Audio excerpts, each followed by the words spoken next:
Assalamualaikum warahmatullahi.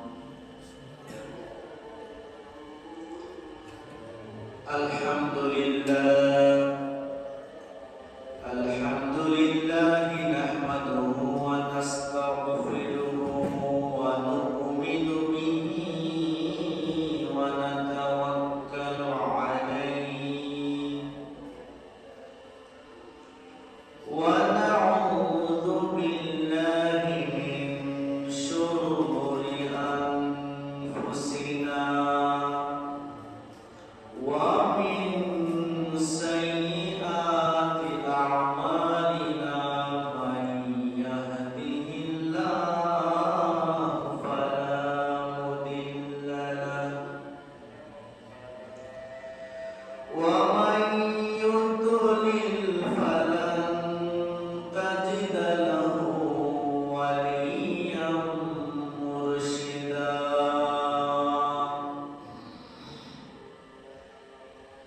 ونشهد أن لا إله إلا الله وحده لا شريك له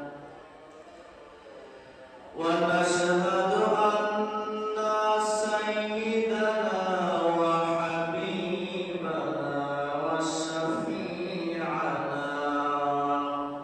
ومولانا محمدا عبده ورسوله الذي أرسله بالحق بشيرا ونذيرا وداعيا إلى الله بإذنه وسراجا منيرا. فقد قال الله تعالى في كلامه المجيد وفي فرقانه الحميد: أعوذ بالله من الشيطان الرجيم. بسم الله الرحمن الرحيم. إن الله وملائكته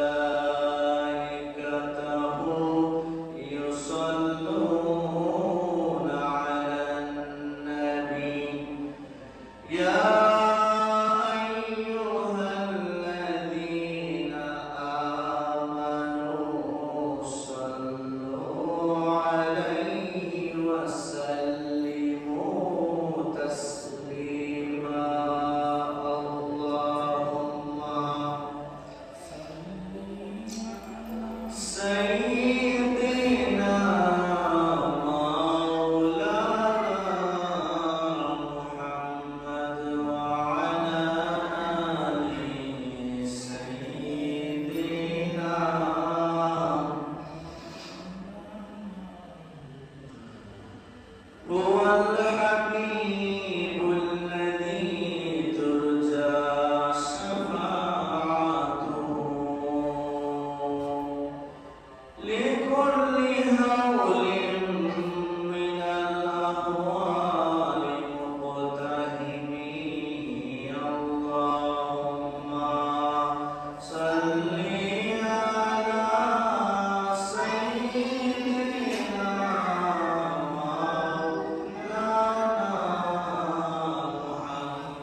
وعلى آل سيدنا مولانا ও মদিনার বুলবুলি কেমনে তোমায় রইবুলি ও মদিনার বুলবুলি কেমনে তোমায় রইবুলি দিন কাটে আর রাত কাটে তোমার বেদনার ফুল তুলি কেমনে তোমায় রইবুলি আল্লাহুম্মা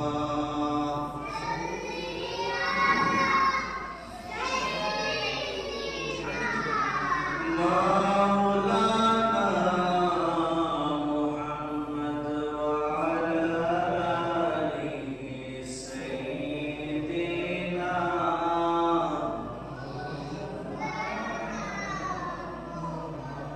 لا إله إلا الله لا إله إلا الله لا إله إلا الله لا إله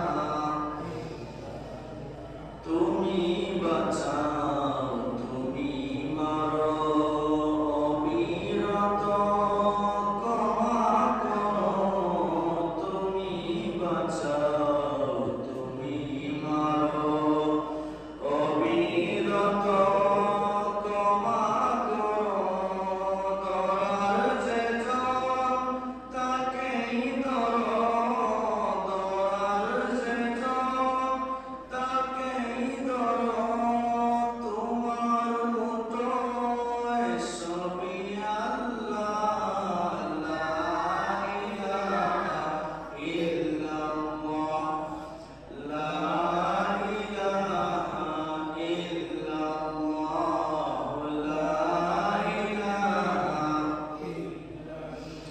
তোমার রিজিকে পরে অবাধ্য হই কেমন করে তোমার রিজিকে পরে অবাধ্য হই কেমন করে খুঁজে না পাই কোনো ভাষা খুঁজে না পাই কোনো ভাষা শুকর গুজার করার আল্লাহ লা ইলাহা ইল্লাল্লাহ লা ইলাহা ইল্লাল্লাহ লা ইলাহা ইল্লাল্লাহ লা ইলাহা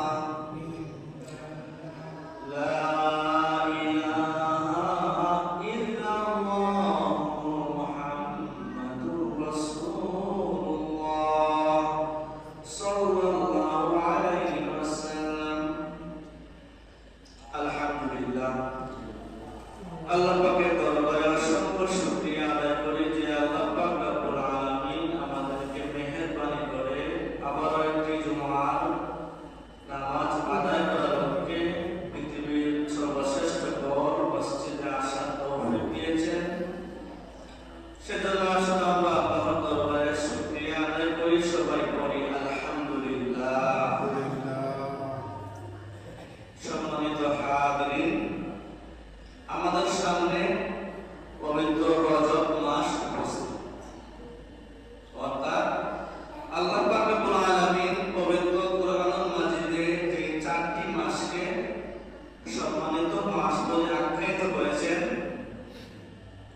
সেই চারটি মাসের মধ্যে অন্যতম মাস হলো রজব মাস আর বাকি তিনটি হলো 12 মাসের মধ্যে বছরের 2 মাস শেষের 2 মাস জিলকদ জিলহজ আর মুহররম জিলকদ জিলহজ মুহররম তারপর রজব এই চারটি মাস আল্লাহর নিকট অত্যধিক প্রিয় সম্মানিত মাস এই চার মাসের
এই রজব মাস আসলে আপনার আমার প্রিয় নবী মহানবী মুস্তাফা সাল্লাল্লাহু আলাইহি ওয়াসাল্লাম একটি দোয়া করতেন, আর সেটি হলো আল্লাহুম্মা বারিক লানা ফি রাজাব ওয়া শাবান ওয়া বাল্লিগনা রমাদান।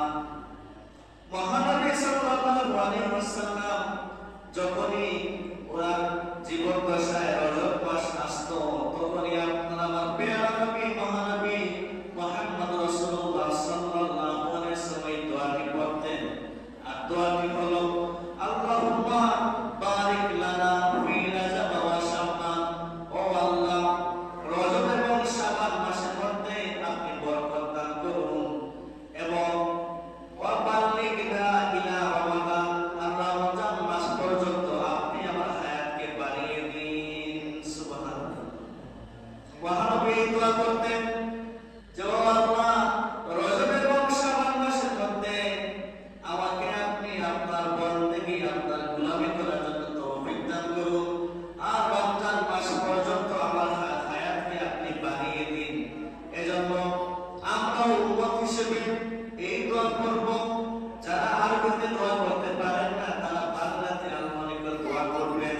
আপনারা বলবেন, ও আল্লাহ আমাদের সামনে রজব মাস উপস্থিত, এই রজব মাসের পর শাবান মাস, এই দুই মাসের মধ্যে আমাদেরকে আপনি আমল করার তৌফিক দান করুন, আর বিশেষ করে রমজান মাস পর্যন্ত আপনি আমাদের হায়াতকে বাড়িয়ে দিন। এই দোয়া থেকে আরেকটি পয়েন্ট বের হয়েছে, সেটি হলো রাসূল কারীম সাল্লাল্লাহু আলাইহি ওয়াসাল্লাম আল্লাহর নিকট রজব এবং শাবান মাসে আমল করার জন্য দোয়া করেছেন। অর্থাৎ হায়াত বৃদ্ধির জন্য আপনি দোয়া করতে পারবেন, আর সেটি হলো আমলের জন্য। আপনি আমল করার নিয়তে আল্লাহর কাছে দোয়া করতে পারবেন, ও আল্লাহ আমাকে আপনি আমার হায়াতকে বাড়িয়ে দিন, আমি যেন আমার হায়াতের জিন্দেগিতে আপনার বেশি বেশি গোলামি করতে পারি, এই চিন্তায়, এই পদ্ধতিতে আপনি আল্লাহর কাছে দোয়া করতে পারবেন। কারণ আমাদেরকে আমাদের মহানবী দোয়া শিক্ষা দিয়ে গিয়েছেন। রাসূল কারীম সাল্লাল্লাহু আলাইহি ওয়াসাল্লাম তিনি নিজেও দোয়া করেছেন, আল্লাহ আমাকে আপনি রজব শাবান মাস পর্যন্ত বরকত দান করুন, আর বিশেষ করে রমজান মাস পর্যন্ত আপনি আমার হায়াতকে বাড়িয়ে দিন। তাই আমরাও ইবাদত করার জন্য, আল্লাহর গোলামি করার জন্য আমরা আল্লাহর কাছে দোয়া চাইতে পারবো যে ও আল্লাহ আপনি আমার হায়াতকে বাড়িয়ে দিন, শুধুমাত্র আমি যেন আপনার দাসত্ব করতে পারি, আমি হায়াতের জিন্দেগি পেয়ে আমি যেন আপনার হায়াতের নিয়ামত পেয়ে আপনার বন্দী করতে পারি। কিন্তু আফসোস, আমাদের সমাজের মধ্যে দেখবেন অনেক মানুষ রয়েছে এবং তারা দুনিয়ার আনন্দ করার জন্য হায়াত চায়। তারা বলে এরকম যে আল্লাহ পাক রব্বুল আলামিন আমার একটি ছেলে একটি মেয়ে রয়েছে, ছেলেকে ইউরোপ পাঠিয়ে দিলে আর মেয়েকে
পারেন, এটা আল্লাহর ইখতিয়ার। এই ক্ষমতা আল্লাহর আছে না? অবশ্যই আছে, কারণ ইন্নাল্লাহা আলা কুল্লি শাইইন কাদির, আল্লাহ পাক সমস্ত কিছুর উপর চরম ক্ষমতাবান, সমস্ত কিছুর উপর আল্লাহ পাক চরম ক্ষমতাবান।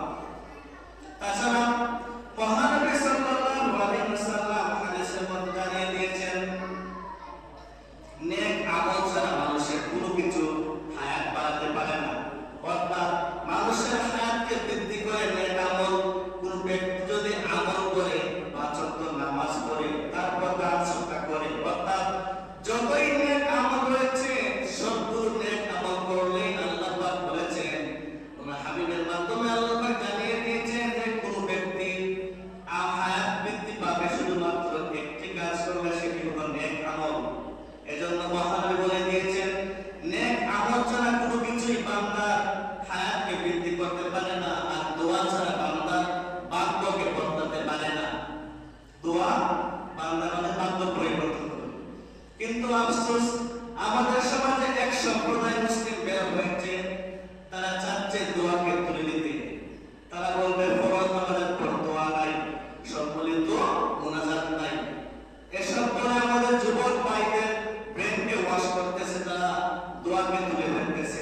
এবং কি আপনারা লক্ষ্য করবেন, অনেক মুসলমান যুবক ভাইরা এমন রয়েছেন, ফরজ নামাজ শেষে দোয়া করে না, সুন্নত পড়ার পর দোয়া করে না, সালাম ফিরিয়ে ব্যস্ত হয়ে যায়।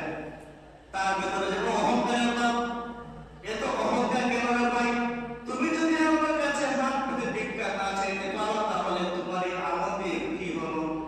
অথচ রাসূল কারীম সাল্লাল্লাহু আলাইহি ওয়াসাল্লাম আরো একটি হাদিসের মধ্যে ঘোষণা করেছেন, আদ-দুআউ মুখুল ইবাদাত, অর্থাৎ ইবাদতের মগজ হলো দোয়া। ইবাদতের মগজ দোয়া। প্রত্যেক জিনিসের একটি মগজ থাকে, প্রত্যেক জিনিসের একটি প্রাণ থাকে, আত্মা থাকে, আর ইবাদতের আত্মাই হলো দোয়া। আপনি যদি দোয়া করলেন না, মুনাজাত করলেন না, তাহলে আপনার ইবাদতের কোনো প্রাণী নাই। এজন্য আমরা বেশি বেশি দোয়া করব। মহানবী সাল্লাল্লাহু আলাইহি ওয়াসাল্লাম হাদিসের মধ্যে এটি বলে গিয়েছেন যে নেক আমল ছাড়া বান্দার হায়াতকে বৃদ্ধি করতে পারে না। এজন্য যারা আমার মাইকের আওয়াজ শুনতে পাচ্ছেন, আপনারা যদি আপনাদের হায়াতকে বৃদ্ধি করতে চান, তাহলে অন্তরের মধ্যে আপনারা নিয়ত রাখবেন যে আল্লাহ পাক রব্বুল আলামিন, আপনি আমার হায়াতকে বৃদ্ধি করুন শুধুমাত্র একটি উদ্দেশ্যে, আমি যেন আপনার হায়াতের জিন্দেগি পেয়ে এই জিন্দেগি দিয়ে আমি আপনার শুধুমাত্র গোলামি করতে পারি, আপনার দাসত্ব করতে পারি। আর এর বিনিময়ে আপনি আমার প্রতি খুশি হয়ে আপনি আল্লাহ পাক রব্বুল আলামিন আমাকে আপনি জান্নাত দান করবেন, আমাকে জান্নাত দান করবেন।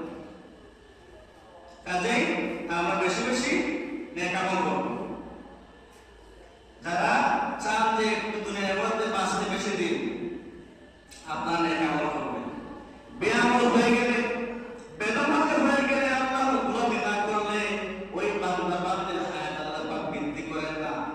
এবং এই হায়াত নয়, ওই বান্দা বান্দির সবগুলো জিনিসের মধ্যে আল্লাহ পাক বরকত তুলে নেন। রিজিকের মধ্যে কোনো বরকত থাকে না, চলাফেরার মধ্যে কোনো বরকত থাকে না, সংসারের মধ্যে কোনো বরকত থাকে না, এমনকি ওই বান্দা বান্দির জীবনের মধ্যে, হায়াতের মধ্যে কোনো প্রকার বরকত থাকে না। কাজে আমরা যদি আমাদের হায়াতকে বৃদ্ধি করতে চাই, আমরা যদি আমাদের হায়াতকে লম্বা করতে চাই, আমাদেরকে একটি কাজ করতে হবে, আর সেটি হলো আমাদেরকে বেশি বেশি নেক আমল করতে হবে। কাজে আসুন তো বেশি বেশি নেক আমল করবেন। বিশেষ করে যুবক যুবতী ভাইয়েরা, আমাদের এখন মুখ্য সময় বন্দী করা। কারণ হেলায় হেলায় আমাদের দিন চলে গেলে আমরা পরে আফসোস করবো। দেখবেন এক সময় আপনি বৃদ্ধ বয়সে গিয়ে পৌঁছে যাবেন, কিন্তু আপনি চাইলেও আপনার যৌবন বয়সে আপনি ফেরত আনতে পারবেন না। লাইতা শাবাবা ইয়াউদ, অনেক বৃদ্ধ মানুষ আফসোস করে, হায় আমার যৌবন ফিরে আসতো, কিন্তু আফসোস করলে কি হবে? না, আফসোস করলে কোনো কাজে আসবে। এজন্য যুবক যুবতী বয়সে, যৌবন বয়সে মুক্তম সময় হলো বন্দী করা, আল্লাহর দাসত্ব করা। আর এই আল্লাহর গোলামির মাধ্যমে, আল্লাহর বন্দেগীর মাধ্যমে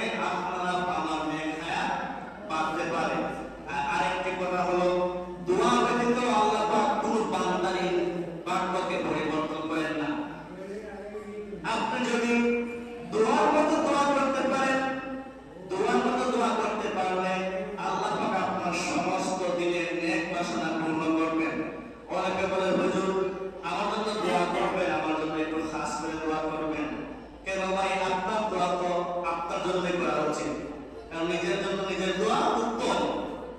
দেখবেন পিতা মাতা কবর জিয়ারত হুজুরকে নিয়ে যায়, নিয়ে যাওয়া তো গুনাহ হয়, তবে পিতা মাতার জন্য তুমি নিজে কবরের সামনে দাঁড়িয়ে একটু চোখের পানি সারলে ওর এর বিনিময়ে আল্লাহ পাক তোমার পিতা মাতাকে মাফ করে দেবেন। আপনি আরেকটা হুজুরকে হাদিয়া দিয়ে দিলেন, উনি আর কতটুকু আবেগ দিয়ে কান্নাকাটি করবেন, ওনার মধ্যে তো আসি আবেগ কাজ করবে না। এজন্য দোয়া আপনাকে নিজেই করতে হবে, হুজুর দিয়ে করালে কোনো সমস্যা নাই, হয়ে যাবে। কারণ নেককার বান্দা দিয়ে আপনি দোয়া করলেন, এতে আপনার ফায়দা আসতে উত্তম হলো নিজে নিজে করা। আপনি আপনার পিতামাতা, আপনার দাদা দাদির বিবির আত্মীয় স্বজনের কবর জিয়ারত নিজে করবেন, নিজে কান্নাকাটি করবেন, এটি হলো শ্রেষ্ঠ দোয়া, উত্তম দোয়া। তো সম্মানিত হাজিরিন, বলছিলাম দোয়া ছাড়া কোনো ব্যক্তির ভাগ্য পরিবর্তন হয় না। আমরা যদি আমাদের ভাগ্যকে বদলাতে চাই, আমরা যদি আমাদের ভাগ্যকে পাল্টাতে চাই, তাহলে আমাদেরকে অবশ্যই বেশি বেশি দোয়া করতে হবে, মুনাজাত করতে হবে। কিন্তু এক সম্প্রদায় ভাইরাস কিছু মুসলিম বের হয়েছে, তারা চাচ্ছে যে মসজিদ থেকে মুনাজাত দূর করে দিতে। আমরা এই সমস্ত ভাইরাসদেরকে কোনো কর্ণপাত করবো না, আমরা দোয়া করবো, বেশি বেশি মুনাজাত করবো। কারণ নবীজি বলেছেন যে দোয়া হলো ইবাদতের মকসদ, বন্দেগীর প্রাণ। বেশি বেশি দোয়া করবো, আর দোয়া করতে আল্লাহ পাক ভাগ্যকে পাল্টিয়ে দেন। আপনার ভাগ্যে যদি কোনো প্রকার অ্যাক্সিডেন্ট থাকে, আপনার ভাগ্যে যদি কোনো প্রকার মুসিবত থাকে, আপনি আল্লাহর কাছে 5 ওয়াক্ত নামাজের মাধ্যমে কান্নাকাটি করবেন, তাহাজ্জুদ নামাজের পর আল্লাহর কাছে কান্নাকাটি করবেন, আল্লাহ পাকের বলার আপনার প্রতি খুশি হয়ে আপনার ভাগ্য থেকে সমস্ত বাধা মুসিবত দূর করে দিবেন। সুবহানাল্লাহ। এজন্য দোয়া করা বেশি বেশি প্রয়োজন। দোয়া একটি স্বতন্ত্র ইবাদত, 5 ওয়াক্ত নামাজ ইবাদত। আর মহানবী সাল্লাল্লাহু আলাইহি ওয়াসাল্লাম হাদিসে বলেছেন দোয়া করা মুনাজাত হলো আরো একটি আলাদা ইবাদত। এজন্য আমরা নামাজ পড়ব, রোজা রাখবো, আর পাশাপাশি বেশি বেশি দোয়া করব।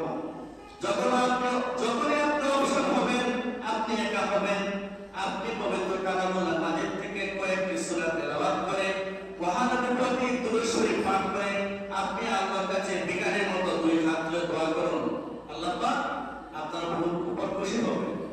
ওই যে বললাম ভাইরাস মুসলিমরা বের হয়েছে, এদের অহংকার বেশি, এরা চায় না আল্লাহর নিকট হাত তুলে দোয়া করতে, ওরা আল্লাহর নিকট হাত তুলতে চাই না, এত অহংকার এদের। আমরা এসব অহংকার দেখাবো না, অহংকার একমাত্র আল্লাহর জন্য থাকে, ঠিক কিনা? আল্লাহ পাক জানিয়ে দিয়েছে যে অহংকার হলো আমার জন্য এটি, আর অহংকার হলো আমার লুঙ্গি স্বরূপ। আল্লাহ পাক জানিয়ে দিয়েছে অহংকার আমার লুঙ্গি স্বরূপ, যে আমার অহংকার নিয়ে কারাকারি করবে, আমি ওই সমস্ত বান্দাকে দুনিয়ার মধ্যে বেইজ্জতি করব, আখিরাতে তো শাস্তি রয়ে গেছে। এজন্য সম্মানিত হাজিরিন, আমরা অহংকার করব না, কারণ আমরা কিছুই নয়।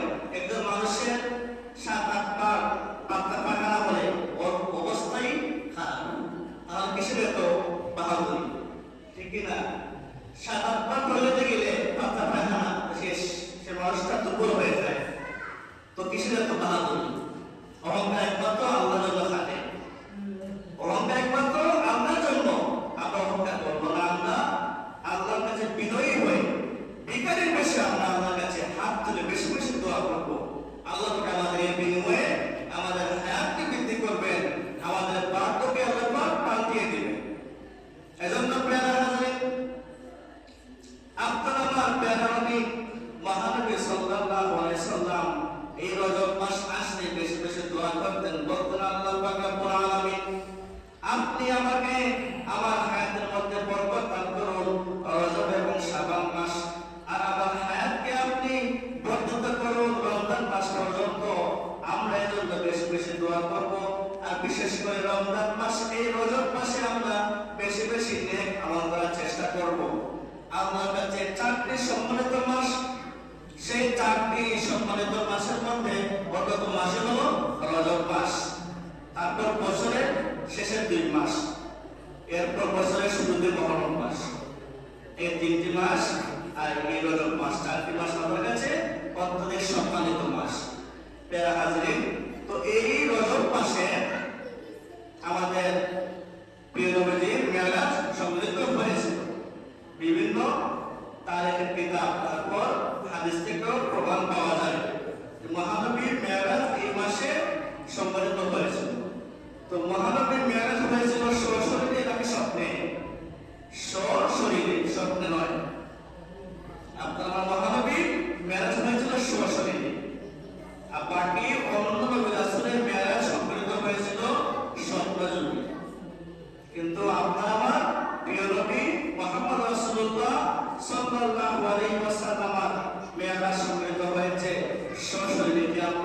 বিশ্বাস করি, এটা ইমানের একটি অঙ্গ, বিশ্বাসের একটি অধ্যায়। এটা বিশ্বাস না করলে আপনার কোনো ইমানই থাকবে না। তো আল্লাহ পাক মহানবীকে কেন ওনার কাছে নিয়ে গেলেন, তাও একটি কারণ রয়েছে। আসলে আমরা সেই কারণ সম্পর্কে জানি। মেরাজ হয়েছিল অর্থাৎ নবুয়তের 10ম বছরে। মক্কার আবু জাহেল আবু লাহাব যখন মুহাম্মদ সাল্লাল্লাহু আলাইহি ওয়াসাল্লাম এবং নব্য মুসলিমদেরকে বয়কট করলো, তারা মহানবীকে শিয়াবে আবি তালিবের 3 বছর জেলে আবদ্ধ করলো। ওই জেলের মধ্যে কোনো প্রকার খাদ্য ছিল না। মুহাম্মদ সাল্লাল্লাহু আলাইহি ওয়াসাল্লামের কেরামরা তারা প্রথম বছর বকরির গোশত তারা ভক্ষণ করবেন। এরপরে তারা কোনো খাবার না পেয়ে বকরির চামড়া কেনে। আর দ্বিতীয় বছর কোনো খাবার না পেয়ে গাছের লতাপাতা তারা ভক্ষণ করেছিলেন। এত খারাপ ছিল, নিকৃষ্ট ছিল এই আবু জাহেল আবু তালহার বাবু আবলাহা বালুবাসায়। তারা ইসলাম ধর্ম প্রচারের কারণে শিয়াবে আবু তালেবের মধ্যে মহানবীকে বন্দী করে রেখেছিল। কোনো প্রকার সম্পর্ক ছিল না, ব্যবসায়িক লেনদেন সবকিছু বন্ধ ছিল। তো এই শিয়াবে আবু তালেব থেকে মুক্তি হওয়ার পর নবুয়তের 10ম বছর, অর্থাৎ মহানবীর বয়স যখন 50 বছর, মহানবীর উপর কুরআন নাযিল হয়েছে কত বছরে? 40তম বছরে, 40 বছরে। আর নবুয়তের 10ম 40 আর 10 কত? 50। এই 50 বছরে আপনার আমার পেয়ারা নবী মহানবীর মেরাজ সংঘটিত হয়েছিল। তো শিয়াবে আবু তালিব থেকে বের হওয়ার পর মহানবী সাল্লাল্লাহু আলাইহি সাল্লামের পেয়ারা বিচ্ছেদটা দিলাওয়ালি স্ত্রী, অন্যতম আদরের স্ত্রী, একমাত্র স্ত্রী হযরতে খাদিজাতুল কুবরা রাদিয়াল্লাহু তাআলা আনহা তিনি ইন্তেকাল করলেন। আমরা একটু দূরে সরে পড়ি। সাল্লাল্লাহু আলা সাইয়্যিদিনা ওয়া মাওলানা মুহাম্মদ ওয়া আলা আলিহি ওয়া সাহবিহি ওয়া সাল্লাম। সাল্লাল্লাহু আলা সাইয়্যিদিনা ওয়া মাওলানা মুহাম্মদ ওয়া আলা আলিহি ওয়া সাহবিহি ওয়া সাল্লাম। সম্মানিত হাজিরিন, শিয়াবে আবি তালিব থেকে মহানবী মুক্তি হওয়ার পর আপনারা কথাগুলো মনোযোগ দিয়ে শুনবেন।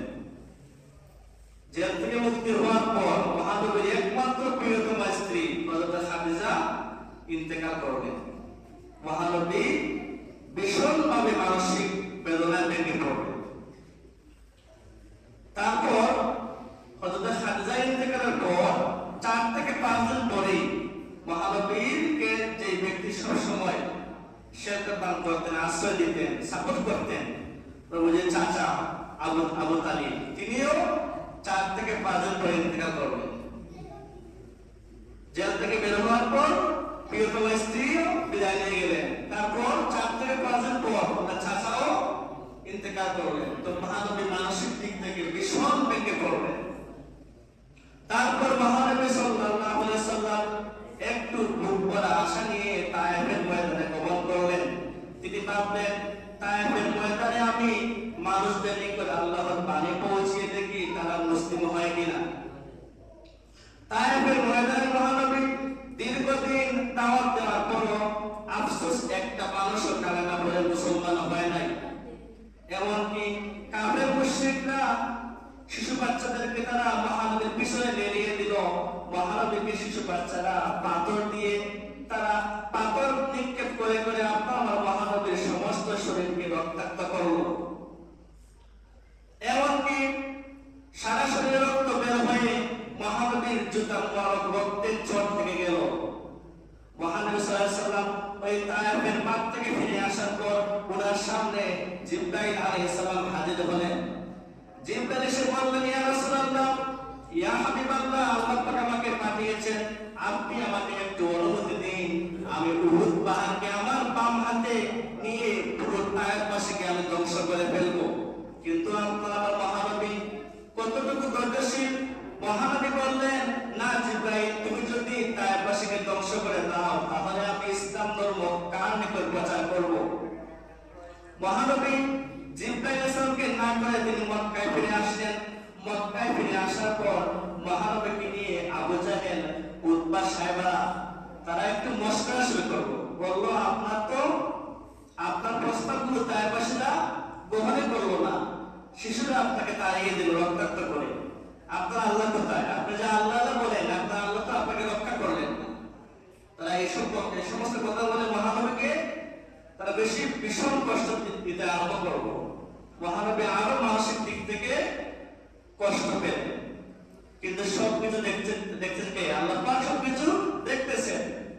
এই সমস্ত পরিস্থিতি লক্ষ্য করার পর আল্লাহ পাক রব্বুল আলামিন জিবরাইল আলাইহিস সালামকে পাঠালেন। বললেন, ও জিবরাইল, যাও তুমি জমিনে গিয়ে আমার হাবিবকে তুমি এক টান দিয়ে আমার কাছে আরশে আজিমে নিয়ে আসো। সুবহানাল্লাহ। অতঃপর জিবরাইল আলাইহিস সালাম দুনিয়ার বুকে আসার পর মসজিদুল হারাম থেকে মসজিদুল আকসা পর্যন্ত ইসরা করালেন, মানে জমিনের ভ্রমণ। মসজিদুল হারাম থেকে ফিলিস্তিনের মসজিদুল আকসা পর্যন্ত, আমাদের অন্যতম সম্মানিত মসজিদ মসজিদুল আকসা পর্যন্ত ইসরা করালেন। সূরাতুল ইসরার মধ্যে প্রথম আয়াতটি রয়েছে, আল্লাহ পাক বলেছেন, সুবহানাল্লাযী আসরা বিআবদিহি লাইলাম মিনাল মাসজিদিল হারাম ইলাল মাসজিদিল আকসা আল্লাযী বারাকনা হাওলাহু লিনুরিয়াহু মিন আয়াতিনা। আল্লাহ পাক বলেন, আমি আমার বান্দাকে মসজিদুল হারাম থেকে মসজিদুল আকসা পর্যন্ত ইসরা করেছি। অতঃপর মসজিদুল আকসা থেকে আমি আমার বান্দাকে এক টান দিয়ে আমি আমার আরশে আজিম পর্যন্ত নিয়ে এসেছি। সুবহানাল্লাহ। কারণ মহানবীর ভেতরে মানসিক কষ্ট, দুঃখকে দূর করার জন্য আল্লাহ পাক বললেন, হাবিব, আপনাকে আমি আমার কাছে নিয়ে আসবো এক টান দিয়ে। আর মক্কার কাফের মুশরিকদেরকে আমি বুঝিয়ে দেব যে আমি আমার বন্ধু হাবিবকে ভুলে যাইনি। আমি অবশ্যই স্মরণ রাখি, আমি আমার মহানবীকে অবশ্যই ভালোবাসি আর স্মরণ রাখি। এতিম অবস্থায় আমি আমার বন্ধুকে আমি একা ছাড়িনি, আর জীবন দশায় আমি কোনো সময় আমার বন্ধুকে একা ছাড়বো না। এই হলো মেরাজের সংক্ষিপ্ত পটভূমি। আমরা সব সময় জানলাম, কারণ সব সময় সংক্ষিপ্ত। তো এই হলো মেরাজের সময়, মেরাজের পটভূমি। মহানবী আল্লাহর কাছে গেলেন আরশে আজিমে, গিয়ে একান্তে সাক্ষাৎ করলেন। অতঃপর ফিরে আসার সময় আমরা সবাই জানি মহানবী কি দিয়ে আসছিলেন? 5 ওয়াক্ত নামাজ দিয়ে আসছিলেন। প্রথমে দেয়া হয়েছিল কয়েকটা নামাজ, আপনারা জানেন না? প্রথম দেওয়া হয়েছিল 50 নামাজ। এই 50 নামাজ নবীজি নিয়ে আসার সময় হযরত মুসা আলাইহিস সালাম বললেন যে আমি আমার উম্মতদেরকে মাত্র 2 ওয়াক্ত নামাজও পড়াতে পারিনি।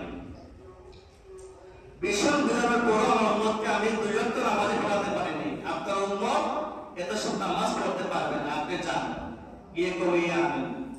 প্রায় 9 বার মহানবী 5 করে কমাতে 545 ওয়াক্ত নামাজ কমলো। অতঃপর 5 ওয়াক্ত নামাজ আল্লাহ পাক আমাদের উপর ফরজ করলেন এবং জানিয়ে দিয়েছেন মহানবীর মাধ্যমে, কোন বান্দা যদি পরিপূর্ণ রূপে 5 ওয়াক্ত নামাজ পড়তে পারে, আল্লাহ পাক পরিপূর্ণ 50 নামাজ সব দিয়ে দিবেন। সুবহানাল্লাহ। তাহলে মেরাজের শিক্ষা হলো অন্যতম যে নামাজ প্রতিষ্ঠা, নামাজ কায়েম। আমরা মেরাজের এই পর্ব থেকে আমরা একটি শিক্ষা গ্রহণ করলাম, সেটি হলো আমরা নামাজ কায়েম করব, 5 ওয়াক্ত নামাজ। এই নামাজ আমরা ছেড়ে দেব না। নামাজ ছাড়লে আমি আলোচনা শুরুতে বলেছি, আপনি যদি নেকামল না করেন আপনার হায়াতও বৃদ্ধি হবে না। আমি আমার আলোচনা শুরুতে বলেছি যে আল্লাহ পাক রব্বুল আলামিনের মাধ্যমে জানিয়ে দিয়েছেন যে নেক আমলে বান্দার হায়াত বৃদ্ধি পায় আর দোয়ার মাধ্যমে বান্দার ভাগ্য পরিবর্তন হয়। এজন্য আপনি যদি 5 ওয়াক্ত নামাজ পড়েন না, এতে আল্লাহর কোনো যায় আসবে না। আল্লাহ পাক একথা বলেছেন পবিত্র কোরআনের সূরাতুল রহমানের মধ্যে যে সমস্ত মানুষ জাতি যদি আল্লাহর বন্দেগী না করে, তাহলে আল্লাহর কিঞ্চিত পরিমাণ কোনো কিছু করতে হবে না। আর পৃথিবীর মধ্যে সমস্ত মানুষ যদি আল্লাহ দাসত্ব করে, এতে আল্লাহ কোনো ফায়দা হবে না। আমরা যে আল্লাহর বন্দেগী করি, আমাদের ফায়দা, আমাদের লাভ। মৃত্যুর পর আখিরাতে প্রতিটি তাবে আমরা লাভবান হব। আল্লাহ কোনো ফায়দা নাই, আর বন্দেগী না করলে আল্লাহ কোনো ক্ষতিও নাই। ক্ষতি লাভ দুটোই আমাদের। নামাজ না পড়লে ক্ষতি আপনার, নামাজ পড়লে লাভ আপনার। আপনার রিজিকের মধ্যে পরিবারের মধ্যে বরকত হবে। বেশি বেশি আমরা নেক আমল করব আর আমরা দোয়া করব। নবীজি হাদিস অনুযায়ী আমরা এই শিক্ষা গ্রহণ করলাম। আর মেরাজের অন্যতম শিক্ষাই হলো 5 ওয়াক্ত নামাজ। মেরাজে অনেক আলোচনা হয়, আমরা বাহির থেকে অনেক উজুতে থেকে আনি, আমরা আলোচনা শুনি, কিন্তু আমরা আমল করি না। এক কান দিয়ে শুনে আর কান দিয়ে আমাদের কথাগুলো বের হয়ে যায়। আমরা আমল করব অন্তত 5 ওয়াক্ত নামাজ। আপনি যদি বেশি ব্যস্ত হন, আপনি চেষ্টা করবেন ফরজ নামাজ যাতে তরক না হয়। বেশি ব্যস্ত হলে যেন ফরজ নামাজ তরক না হয়। এজন্য সম্মানিত হাজিরিন, আমাদের আলোচনা আজকে শিক্ষা হলো আমরা নামাজ তরক করব না। আমরা সম্মানিত 4টি মাসের মধ্যে একটি হলো রজব মাস। এই রজব মাস আমাদের সামনে উপস্থিত। আমরা রজব মাসকে সম্মান করব। এই মাসে বেশি বেশি নেক আমল করব, গুনাহ থেকে মারামারি থেকে আমরা দূরে থাকবো। আল্লাহ পাক আমাদের সবাইকে সেই তৌফিক দান করুন। সবাই বলুন আমিন। ওয়া আখির দাওয়ানা আলহামদুলিল্লাহি রাব্বিল আলামিন। কিছু বলবেন? বিসমিল্লাহির রহমানির রহিম। সম্মানিত মুসলিয়ানের গ্রাম মোহাম্মদবাসী, আজকে আমরা তৃতীয় মাস শেষ, 2-3 দিন আগে শেষ হয়েছে। তো আমরা তৃতীয় মাসের মধ্যে আমরা প্রথম মাসে আমরা গ্রাম থেকে যেটা কালেকশন করেছি, এটা 9,200 টাকা গামছা করে দিয়েছি, 6,000 টাকা। দ্বিতীয় মাসে আমরা 9,300 টাকা দিয়েছি, 6,000 টাকা। তৃতীয় মাসও এই মাসও আমরা করছি 8,000 টাকা কালেকশন করা হয়েছে। আমিও সময় দিতে পারছি না, তো এই মাসও রয়েছে আরো 2,000 টাকা। টোটাল হইল গাড়ি আমরা গ্রামের কালেকশন যেটা হয়েছে, এটা হয়েছে গাড়ি গ্রামের কালেকশন হয়েছে 8,200 মেধাবের বেতন দিয়ে 8,260 টাকা আমরা বাড়তি আছে গ্রামের কালেকশন। আর আমরা বক্সের যেটা আইছে, বক্সের প্রথম মাসও আইছে 3,025 টাকা, দ্বিতীয় মাসও আইছে 4,025 টাকা, ও গত মাসও আইছে 7,960 টাকা। টোটাল হইল গ্যারি আমরা 13,010 টাকা। আমরা বক্সের হইল 13,010 টাকা, আর গ্রামের ইনকাম হইল 8,260 টাকা। টোটাল আমরা এই পর্যন্ত আমরা ইনকাম 3 মাসে আছে 21,200 টাকা। আমরা ইনকাম আছে আমরা 21,200 টাকা। আসসালামু আলাইকুম।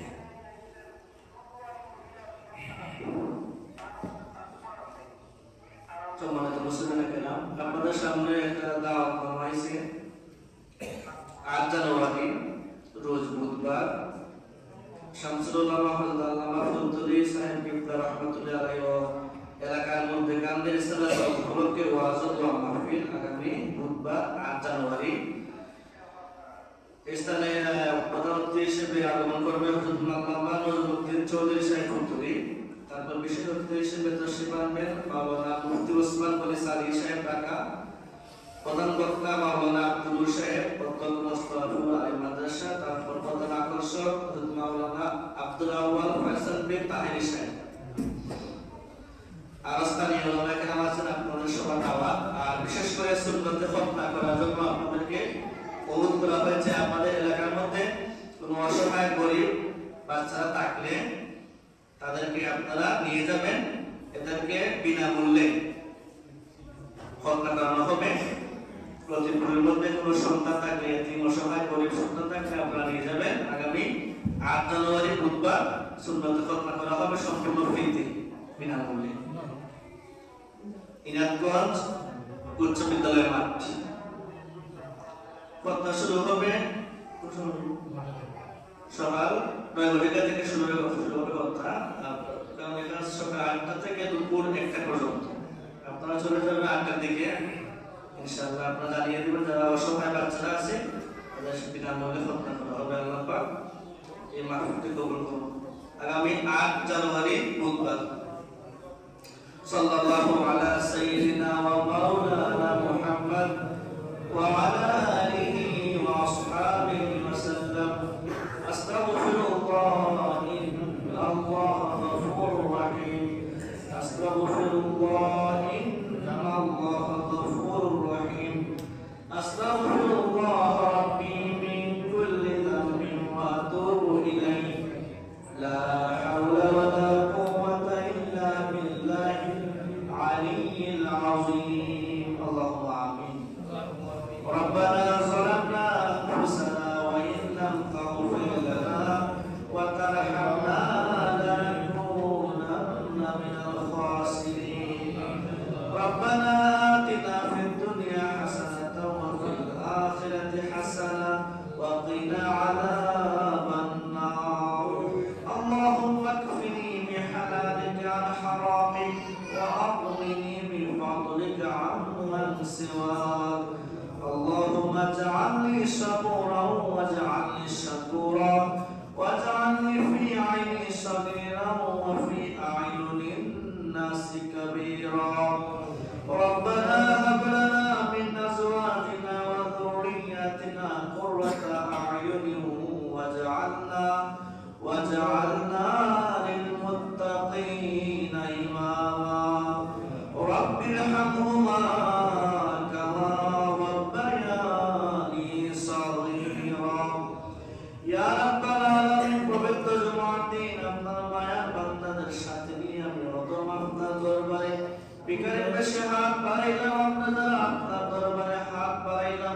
আমাদের জীবনের সমস্ত গুনাহগুলোকে মাফ করে দাও আমরা ইচ্ছা অনিচ্ছা ছোট বড় সগীরা কবিরা যত গুনাহ করেছি সমস্ত গুনাহের জন্য এই মুহূর্তে খাস তওবা করতেছি আমরা জীবনে আর গুনাহ করব না আমাদের জীবনের সমস্ত গুনাহগুলোকে মাফ করে দাও আস্তাগফিরুল্লাহাল্লাযী লা ইলাহা ইল্লা হুয়াল হাইয়ুল কাইয়্যুম ওয়া আতুবু ইলাইহি আস্তাগফিরুল্লাহ রাব্বী মিন কুল্লি যামবিন ওয়া আতুবু ইলাইহি ইয়া রাব্বাল আলামিন আমাদের পিতামাতার জীবনের সমস্ত গুনাহগুলোকে মাফ করে দাও যাদের পিতামাতা দুনিয়ার বুকে বেঁচে নাই আল্লাহ তাদের অন্ধকার কবরকে জান্নাতুল ফেরদাউসের নূর দিয়ে আলোকিত করে দাও আমাদের মাই বাবা সন্তানের সমস্ত মানুষদেরকে মাফ করে দাও আমরা একদিন কবরবাসী হয়ে যাব কবরে যাওয়ার আগে আমাদেরকে বেশি বেশি আমল সংগ্রহ করার তৌফিক দান করুন